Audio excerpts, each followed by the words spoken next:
Today I wanted to do a video on the impacts of Mors Kochanski.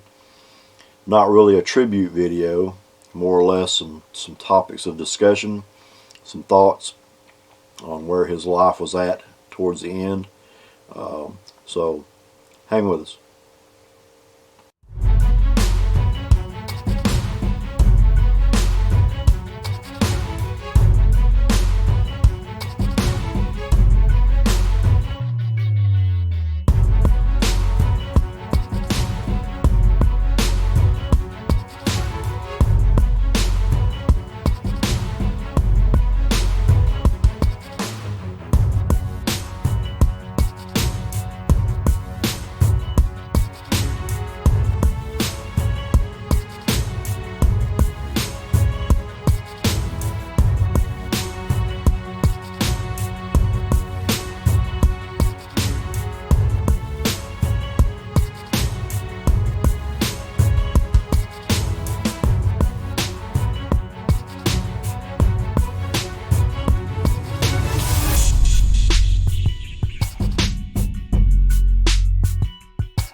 So, for some of you who may not know, Mors Kochanski was a survivalist, considered a master woodsman. He was an author, as well as a university instructor. But the biggest thing about Mors Kochanski in the bushcraft world, he was considered a legend. I just got the news that he passed away on December 5th, and I went to look around on YouTube to see, if there had been any more recent posts of him. He did get out and do a lot of events, speaking engagements. Actually, I believe he traveled all over the world at one point. But I ran across a video that was put up. It was from June of this past year, 2019, and it was from the Global Bushcraft Symposium. The video, if you want to look it up, I believe is under North American Titans of Bushcraft, possibly.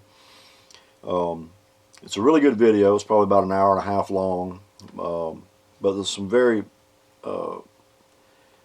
poignant moments when you listen to the things that are being said in the discussion. It actually has, it's called the Titans of Bushcraft because it has four, Les Stroud actually hosts it, but it has four very key people, what I would consider modern pioneers in bushcraft. Mors Kochanski being one, David Westcott, David Holliday, and Andre Barbeau are there for the speaking engagement. And all those guys are what we consider now the legends of bushcraft. Mors Kochanski, though, now let me step back a minute, because the term bushcraft was not invented by Mors Kochanski. We know that the term was used in Australia before him, and I'm sure the Bushmen, would be a term used for people, the Aboriginals maybe of Australia, the indigenous people of Africa. So the term Bushman wasn't necessarily something that he invented, but he created a book called Bushcraft, and I believe it was written in '87 or '88. You know, obviously years, he passed away, he was 79 years old, so, you know, the book was written basically, you know, many years after all his experience. Like I said, he taught as a university instructor. He actually taught the military. He's based out of Canada, is where he was raised. He taught military. He taught everything from military to something similar to the Boy Scouts. But he also taught, you know, from kindergarten up through, you know, 12th grade students. He taught a very large gamut of people. But when he came out with the book Bushcraft, for what, if you dig around on YouTube now, you can find many videos under the Bushcraft title. And to be honest with you, the majority of the people running channels now owe a bit of homage to Mors Kochanski. That term was made notable, was made more valuable by the books that he put out. And Bushcraft was not the only book that he put out. He did a whole string of books. He was a very avid author, as well as an avid reader. He didn't just write about it, he studied it. He spent his whole life living in this world. He wasn't a man that lived in a subdivision, possibly, and, you know, on the weekends went out and practiced, you know, making a fire or you know, making feather sticks or whatever. This man actually lived his life this way. Not getting into too much of his history, because again, this is not necessarily a tribute to his history, but his family was of Polish descent. They migrated to Canada when he was a child, possibly, I don't know, maybe 4 or 5 years old. And you got to remember, the man was 79 years old when he passed. So you go back that long and, you know, think about the times in Canada, and we're talking about, you know, in the wilds of Canada. So it wasn't just a matter of, oh, I want to learn how to do this skill because it'd be cool to do it. He was actually raised, you know, having to do that, having to go out and bust wood, and you know, they lived in the wilderness. So, but in doing that, you know, his life took a turn when he was at a young age, and he chose to take his whole life and devote it to teaching other people survival skills. You know, they say bushcraft. Some people argue it's woodscraft. Whichever way you want to go, it was wilderness skills. Living, coexisting with the essence of nature. And we have gotten away, you know, from a lot of that nowadays. And, you know, getting back to my point of getting away from the history of Mors Kochanski, you can look around on YouTube and you can go to his page. His page actually was Karamat Wilderness Ways, Karamat spelt with a K. And you can find where he was, you know, he was posting videos and stuff of his work. But back to the main point of why I wanted to do the video, I watched this video on the North American Titans of Bushcraft, where they had a conference and they discussed things. And one of the big topics that came up, and if you watch this, there's some very, very poignant discussion in this whole thing from everyone, to be honest with you. But one of the things that I came away with, and I thought it was very sad, maybe even some possible irony in there at some point. Again, this man spent his life devoting all of his life to learning ways, to learning more ways, to learning better ways. He was a very humble man. He had no problem with saying, hey, I saw somebody else try this method, maybe in fire making or in shelter building, and, you know, it looks interesting, and he would take it and break it down from a scientific point of view, and, you know, trial and error, and he may take that and say, oh, that works better than the method I've been doing for years. But at the same time, he may take and say, well, you know, if I incorporate this with this, and maybe this from this other person, and this that I've been doing, and possibly coming up with a better way. Again, he was very humble about that in his approach. But in watching this video, one of the things that was brought up was Les Stroud actually hosted it. Not hosted it, but he was the host on stage. And one of the things he was asking was, where do we think, bushcraft is going now? Where do we think it's going in the future? And in the discussion, Mors kind of went off on a little bit about where he had come to at this point in life. He didn't, I don't think he deliberately did that. It was just in conversation, but there was a lot of possibly some subliminal messages that came out through that, in him saying that over the past 4 or 5 years he had kind of stepped away. He kind of lost touch with some of the things that were going on in the bushcraft world, even though previous to that he was going to things like Rabbit Stick and Wood Smoke, which are big events that have been going on over 30 years. I believe Dave Westcott started those. But as of late, he had ran into a lot of negativity after his whole life being spent, devoting his time and his efforts to teaching other people. It ended up towards the end that what he said was it got to the point where, it got to the point, he said, toward the end that, people had pretty much quit calling him to even come and give lectures or come and teach young people.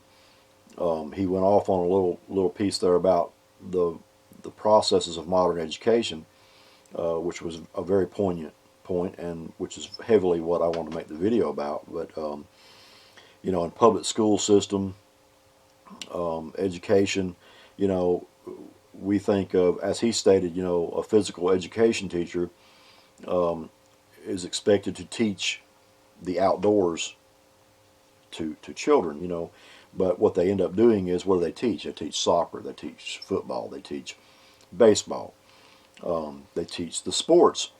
And we have gotten away from including in those, the outdoors. The process of teaching a child how to go out in the woods and how to build a simple shelter, how to build a fire safely, how to learn to use a knife. These are basic skills that, we used to know, children used to know, they would learn from their parents. In this day and time, we live in a society that is very, very dependent upon high tech, or tech, and as I stated in a video I did not too long ago, we have a generation or two that quite possibly mom and dad and even grandma and grandpa may not have lived a life like they would have, say 70, 80, 100 years ago, where a lot of these skills were just secondhand knowledge. You just knew. We live in a time now where children are coming up, the past 2 or 3 generations possibly, have come up without any of that skill set. And when you have a public school system that won't even entertain the idea of having somebody of Mors Kochanski's caliber coming in and teaching these things, there's something wrong. There's something wrong. He stated that he was getting a lot of negativity from, because they felt like, one of the things he was saying was, the extent that I think people think that they need to teach their kids is to be able to go out and make a fire so they can go out and have a weenie roast, when in all actuality there's a lot more behind the dynamics of learning a fire. It's not just a matter of learning to make a fire. We have lighters and stuff that we can do that with now. We have matches. We have all kinds of things. But it's the primitive skill set of learning to make that fire and then understanding what is fire good for. Okay, it's not just to put a marshmallow on. The dynamics of fire is very broad. It's in the actual essence of our planet. all the good and positive that comes from fire. But that's just an example of many of the things in bushcraft that should be taught. One of the other things he was going on about was a lot of people that are environmentalists. You know, I don't consider myself an environmentalist, although I am a very strong advocate of saving, you know, the wild lands, not polluting the wild lands. I believe that you know, there's a natural coexistence that we need to get back to, because that is part of the essence of who we are as human beings. You know, we're an animal on this planet, the same as many other things, and we can coexist with that. And there's actually, as I've said before, it's medicinal. But for him, toward the end, he said that he was running into a lot of flack from environmentalists saying, "Oh, what he's doing is going out and really by saying what he's doing, basically they're saying, you know, all people that instruct in these ways and these primitive skills are going out and you know, they're destroying the environment." So you know, I could see it in his face and his expressions and his voice and his tone. I could almost sense a sense of hurt, and I can definitely see that being so. For, you know, here's a man who has been a study of wilderness, a study of the natural circle of life, and then you have these people coming along just bashing him to the point where he basically gave up the last 5 years of his life, even teaching, even wanting to go out and teach. As he said, he became very cynical. You know, when you have people that really don't know what they're talking about, other than you know, an article they read on Facebook or something, and that's the extent of what they understand about it, you know, it's sad to take a man's life when he has been such a very strong part of this world. Again, as I consider him a modern day pioneer in what, you know, you watch people, you know, people watch you know, the media, television stuff, you know, went on a big you know, had a big snowball effect. They came out with a survival show, and next thing you know, another one came, and of course we have stuff like Alone and Dual Survival, and you know, and of course Les Stroud that was there, he has his show. So you know, you have this, anything like that snowballs in media, that becomes a thing. All of a sudden people become interested, and when they become interested, of course it becomes almost a fad. So you have this fad, you know, that has happened,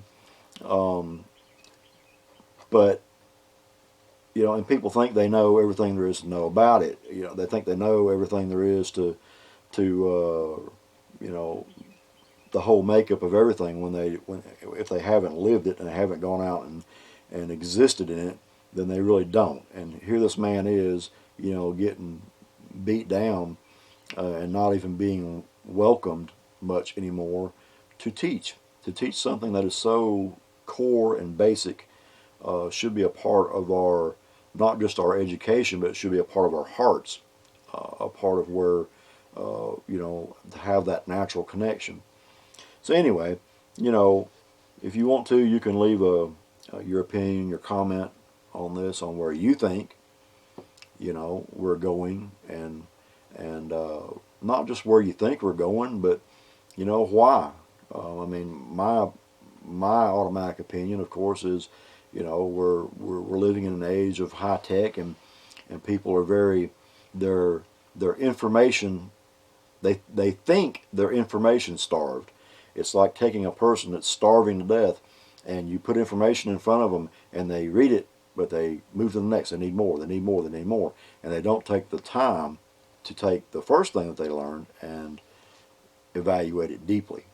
That's one of the points that was made in this video that I watched as well, was people not taking the time to dig deeper into, okay, who was the first person that maybe developed that method, or who was the first civilization. You know, you can go back that far. Who was the first civilization to develop this type of shelter or whatever.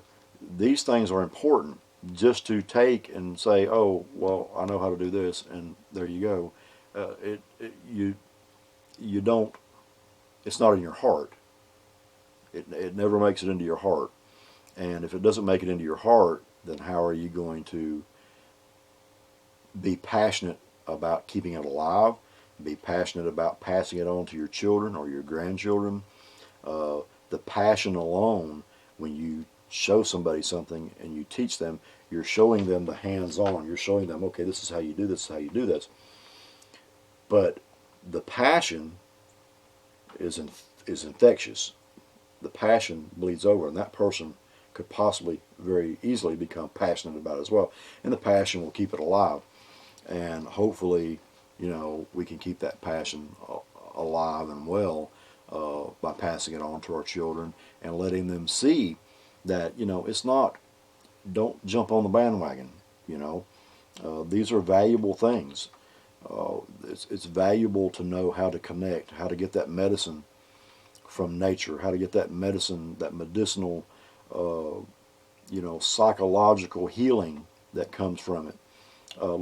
Just beyond the skill set of knowing how to make a fire with a bow drill, or how to build a shelter a certain way. But anyway, that's just the gist of what I wanted to bring up. Mors Kochanski will be he's already a legend, as it says, in the video, a titan of bushcraft. But a lot of these guys are, Mors Kochanski was 79 years old. A lot of these other guys that are considered these titans, so to speak, legends, a lot of these guys are getting on up in age too. So, what are we going to be left with to carry on the torch? And if society has their way, as they do with so many things, putting a negative check mark, on a subject, it steers people away, and it makes them think, okay, well, it's good, it's cool. Society says it's not cool to go out and build a shelter. It's not cool to go out and find native medicinal plants. It's not cool to do that. So I'm okay just looking at my phone all day. I'm okay just watching videos all day. Now, before I go, I do want to say, I teach on occasion certain skill sets. I have had a class put together and taught them certain things, but by no means do I want it taken that I am anywhere even close to being a master. First of all, I don't believe in anybody being a master of anything. As long as you're breathing, you're still learning. So Mors Kochanski has been labeled that, a master woodsman, a master survivalist, and I never met Mors Kochanski myself, but I've watched a lot of videos. I've watched his demeanor, and I like to think that he would think in the same way that I do, that you never stop learning. So how can you be a master of anything? But I don't consider myself a master of any of it. I do have certain skill sets that I'm comfortable with, and the ones that I'm comfortable with are the ones that I'm comfortable with sharing. Much like the video was talking, they got into a discussion about damage control and the whole process of making things safer from a litigation standpoint for people that run schools. And I actually had a class last year. It was just a very basic class on the basic things. It was for people that were looking to get into hiking, and I wanted to put a class out there. Just here, these are some basic things that you should always keep with you, always have on you, and basically loosely how to use them. And I was going to do another class in the very next class, and this is actually discussed in that video that they did. One of the things was, I said, well, if you want to come back and take further classes, I'd be happy to teach some more of what I know. But we need to step back, and we need to start with, hey, let me do a class on how do you properly use a camp knife or a crafting knife? How do you use these things correctly? You know, these things need to be taught in succession. You have to teach them so they understand these things. So it keeps from people, you know, getting hurt.